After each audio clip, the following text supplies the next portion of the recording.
Dramatic body cam footage has just been released by Atlanta police, revealing the arrest of Douglas County probate judge Christina Peterson.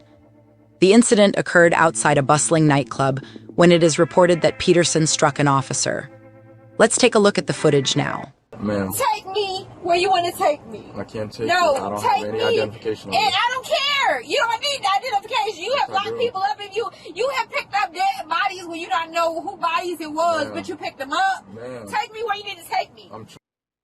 That's Peterson you saw in the back of the squad car. There she is again engaging with police before she's rushed to the ground and placed in handcuffs. The night this happened, an Atlanta police officer was working a security detail at the Red Martini Lounge in Buckhead. Police say the officer overheard some commotion, stepped in to de-escalate it, and that's when Peterson physically got involved with police. Police also showed video of what happened when they got her out of the squad car. Stop touching. I got it. I can walk on my own. Don't touch me. Don't touch me.